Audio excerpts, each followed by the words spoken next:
Hey, how's it going? My name's Austin Clark, and today I'm going to be reviewing the freestyle stroke of my girlfriend Yolani, who's kind enough to be my swimming subject. So, I'm going to play the video of her swimming the 25 meters. So, there are definitely some key technique and biomechanical issues or shortcomings in Yolani's stroke that create an overall quite inefficient freestyle stroke. So I'm going to talk about those and break it down into three sections: her head and body positioning, her arm and kicking technique, and also her breathing and timing as well. So overall, her body positioning and head positioning are definitely a causational effect. So going to this next clip here, I'm going to stop it about there. So you can see the first thing you'll notice when watching her swim the 25 meters is that her head is above the water the whole time. She never has her head down in the water looking at the bottom of the pool. So that's creating her to have quite a poor body position because her head's up, it's sinking her legs, and overall she's well and truly negative of a correct horizontal plane. So her hips, her bum and her legs are very much below the surface of the water. That's also quite apparent as a reason why her kicking technique could use a lot of improvement.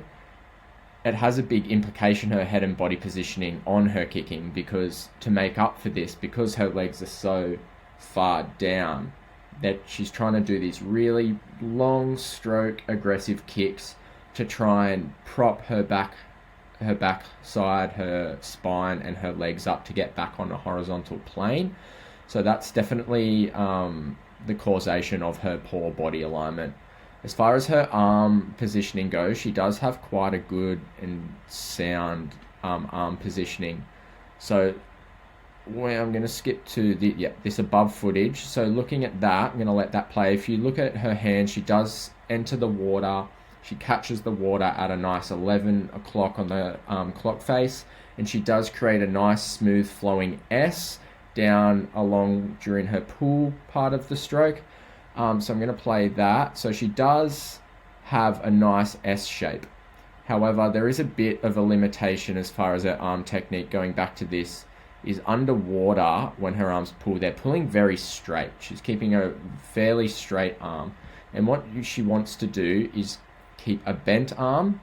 And to talk about levers and sub-levers, your arms are levers, and you want to catch as much water as possible to try and move as much water as possible and propel you forward.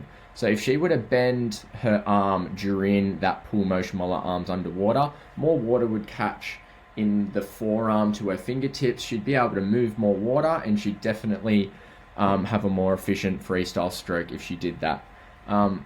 Now, as well with her arm technique, I've got a side angle here. So another thing she could improve, I'm going to play it. You notice her left arm doesn't bend in the recovery phase. Her arm should be a bit more bent, but it's not.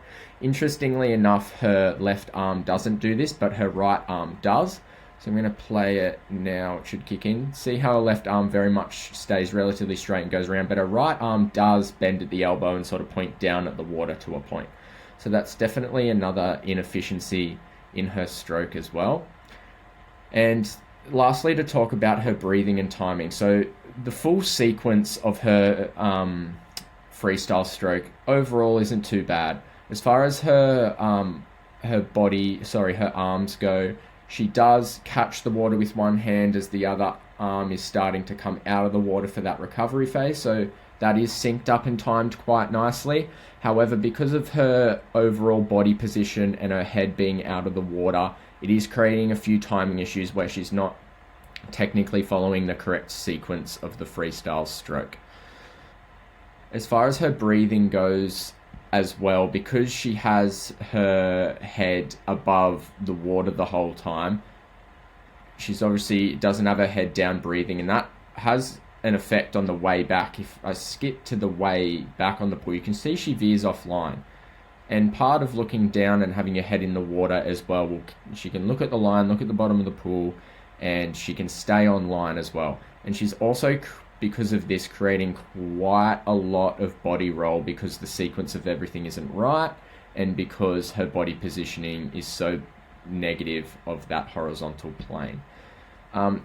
There's definitely a lot of drills she can do, which I'll discuss in the second part of my assessment, that can address these things, because overall she does obviously know how to do freestyle. It's just ironing out a few of those techniques and biomechanical sort of components that can be improved. So namely, her getting her head down in the pool first and foremost will get her more on plane. Therefore, she won't have to kick as hard. She can then work on a correct kicking technique. And once she links that with her already sound arm mechanics with that bent elbow during the recovery phase, and also a bit of a bent elbow during the pull phase, she'll move more water, and overall she'll have a much more efficient freestyle technique.